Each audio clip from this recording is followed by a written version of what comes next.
Come on now, follow my lead. Come on now, follow my lead. Halo teman-teman, di sini kita akan bahas tentang sistem hormon, yaitu hormon sebagai regulator asymmetric cell division atau ACD dalam konteks diferensiasi sel dan kesehatan jaringan pada sel hematopoietik. Sebelum lanjut ke pembahasan, yuk kenalan lebih dulu pada kelompok kami. Perkenalkan, nama saya Vanda Septiarasa Amelia dengan NIM 250302041156. Dan perkenalkan, nama saya Ulfi Trihartati dengan NIM 250302041157. Perkenalkan, nama saya Maprika Livalvareta dengan NIM 250320404159. Yang pertama, kita akan membahas tentang hormon. Hormon adalah senyawa kimia pembawa pesan yang diproduksi oleh kelenjar endokrin atau jaringan tertentu yang kemudian dilepaskan ke aliran darah yang dapat digunakan untuk mengatur aktivitas sel, jaringan, atau organ target yang memiliki reseptor spesifik. Hormon berperan penting dalam proses pertumbuhan, perkembangan, metabolisme, dan reproduksi. Yang kedua, kita akan membahas klasifikasi hormon. Yang pertama, klasifikasi hormon berdasarkan unsur kimia. Yang pertama ada hormon peptida atau protein. Hormon ini tersusun dari rantai amino. Contohnya insulin, glukagon, hormon pertumbuhan, ADH, dan oksitosin. Yang kedua ada hormon steroid. Hormon steroid berasal dari kolesterol. Contohnya hormon estrogen, progesteron, dan testosteron. Yang ketiga yaitu ada hormon amina. Hormon ini adalah turunan dari asam amino. Contohnya yaitu adrenalin. Selanjutnya, kita akan membahas tentang klasifikasi hormon berdasarkan kelenjar penyusunnya. Yang pertama yaitu kelenjar hipotalamus. Kelenjar hipotalamus menghasilkan hormon TRH dan CRH. Yang kedua ada kelenjar pituitari atau hipofisis. Kelenjar ini menghasilkan hormon GH, TSH, dan ACTH. Yang ketiga ada kelenjar tiroid. Kelenjar tiroid menghasilkan hormon T3, T4, dan kalsitonin. Yang keempat ada kelenjar paratiroid. Kelenjar paratiroid menghasilkan hormon paratormon atau PTH. Yang kelima ada kelenjar pankreas. Kelenjar pankreas menghasilkan insulin dan glukagon. Yang keenam ada kelenjar adrenal. Kelenjar ini menghasilkan hormon adrenalin dan hormon non-adrenalin. Yang terakhir yaitu ada kelenjar gona yang menghasilkan hormon estrogen, progesteron, dan testosteron. Selanjutnya, kita akan membahas tentang klasifikasi hormon berdasarkan materi kita. Yang pertama ada hormon steroid atau kortisol dan estrogen. Hormon ini larut dalam lemak dan termasuk dalam reseptor intraseluler. Di dalam HSC, hormon ini mempengaruhi retensi sel punca di kecil. Yang kedua ada hormon amina atau adrenalin. Hormon ini berasal dari sitosin dan sebagai sinyal stres. Selain itu, hormon ini juga memobilisasi HSC ke sirkulasi darah. Yang ketiga ada hormon peptida atau protein, yaitu EPO dan TPO. Hormon ini larut dalam air dan sebagai reseptor permukaan. Hormon ini termasuk dalam hormon faktor pertumbuhan yang memicu diferensiasi. Yang keempat ada hormon tiroid atau tiroksin. Hormon ini bertindak seperti steroid dan penting untuk perkembangan HSC neonatal dan homeostasis. Selanjutnya yaitu ada pembelahan sel asimetris atau ACD dalam hematopoiesis. ACD pada sel punca hematopoietik atau HSC adalah inti dari suplai darah yang stabil. HSC atau hematopoietic system cell membelah menjadi dua sel dengan jenis yang berbeda. Sel yang pertama atau pembaruan dini tetap menjadi HSC dan berfungsi untuk menjaga populasi sel punca di sumsum tulang. Sel yang kedua atau diferensiasi berkomitmen menjadi progenitor limfoid atau mieloid. Hormon ini memulai produksi sel darah. Hormon berfungsi sebagai sinyal ekstrinsik penting dari lingkungan mikrosumsum tulang dalam menentukan nasib sel.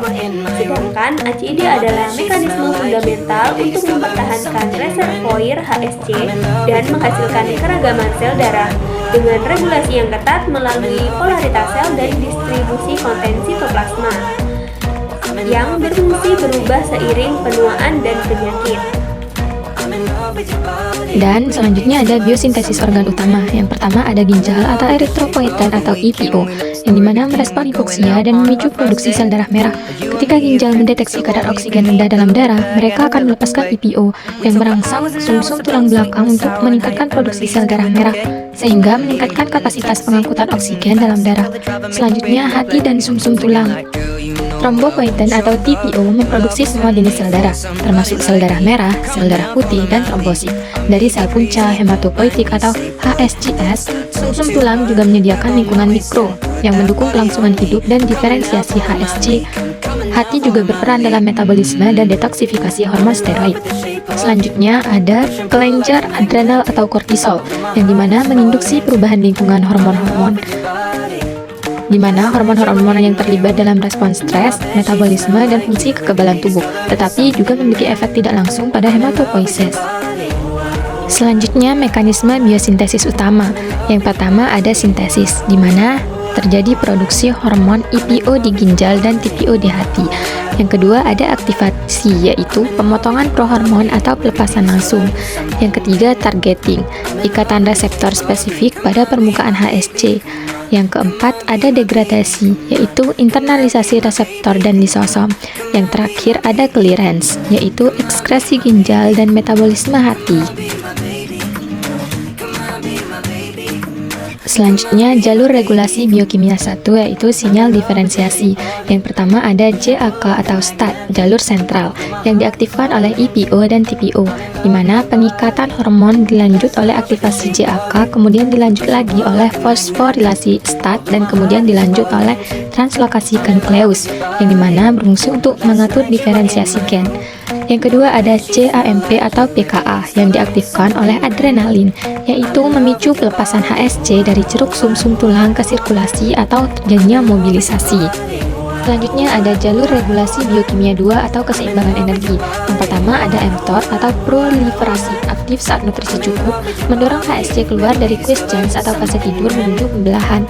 Yang kedua ada AMPK atau konservasi, aktif saat energi rendah, menghambat mTOR menjaga HSC tetap tidur untuk melakukan pembaruan diri. Jalur sinyal mTOR dan AMPK adalah kunci pengatur yang menentukan apakah sebuah sel punca atau hematopoietik HSC harus tidur atau quiescence, yang dimana berfungsi untuk menjaga cadangan sel punca seumur hidup atau self renewal. Yang kedua bangun atau proliferasi, yang dimana berfungsi untuk memproduksi sel darah baru yang dibutuhkan tubuh. Selanjutnya ada regulasi HPA aksis dan stres, kortisol dan sumsum tulang. Yang pertama ada respon akut atau adrenalin, mobilisasi HSC untuk respon imun cepat. Yang kedua ada respon kronis atau kortisol, menekan hematopoiesis berlebihan, namun stres kronis dapat menguras cadangan HSC. Sumbu HPA melalui pelepasan kortisol berfungsi sebagai penghubung antara stres sistemik tingkat organisme dengan sumsum tulang, yaitu lingkungan mikro yang vital bagi sel punca hematopoietik atau HSC.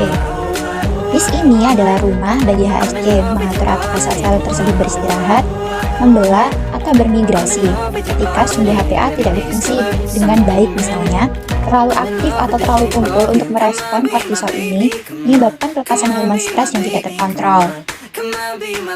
Selanjutnya ada isu nyata.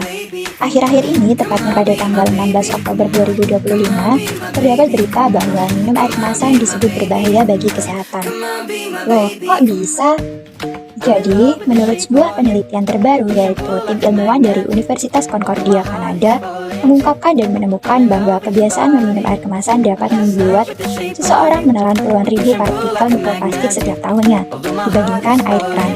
Para peneliti memperkirakan rata-rata manusia menelan 39.000 hingga 52.000 partikel mikroplastik setiap tahun.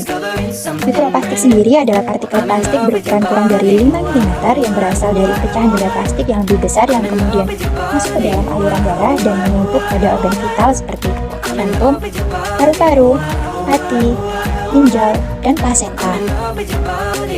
Menurut penelitian lanjutan, mikroplastik dalam tubuh berpotensi menyebabkan peradangan kronis, kerusakan usus, gangguan hormon, dan ketidakseimbangan mikrobiota usus. Kemudian, Sarah Sajedi menyerukan adanya standar pengujian mikroplastik pada produk air kemasan, serta kebijakan yang lebih ketat untuk mengurangi pencemaran plastik. Selain itu, Bottled Water Association atau Asosiasi Air Kemasan Internasional menyatakan komitmennya untuk mendukung riset lebih lanjut dan menjamin keamanan produk air minum kemasan.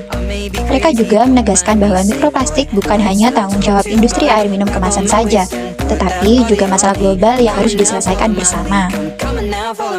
Selanjutnya, ada solusi atau edukasi untuk meningkatkan literasi hormon di masyarakat. Berikut solusi dan edukasi ilmiah sederhana untuk meningkatkan literasi metabolisme hormon di masyarakat. Yang pertama, edukasi menggunakan poster atau infografis. Kenali gejala hormonal. Masih banyak masyarakat yang belum mengetahui atau tidak sadar dengan gejala gangguan hormon. Infografis ini bisa membantu masyarakat mengenali gejala gangguan hormon. Yang kedua, kolaborasi puskesmas, sekolah, dan komunitas dengan kegiatan praktis seperti pemeriksaan gula darah gratis, kelas konsultasi stres, dan penyuluhan pubertas sehat di sekolah. Yang ketiga, ada edukasi gaya hidup yang mempengaruhi metabolisme hormon. Contohnya, edukasi sederhana yaitu terlalu banyak gula membuat insulin meningkat sehingga menyebabkan risiko diabetes. Yang keempat, video pendek edukasi hormon. Gunakan platform seperti TikTok, Reels, dan YouTube Shorts untuk membuat konten edukasi hormon. Wah, tidak terasa pembahasan kami sudah selesai. Terima kasih semua yang sudah menonton video kami. Push and pull like a magnet do. Although my heart is falling too, I'm in love with your body.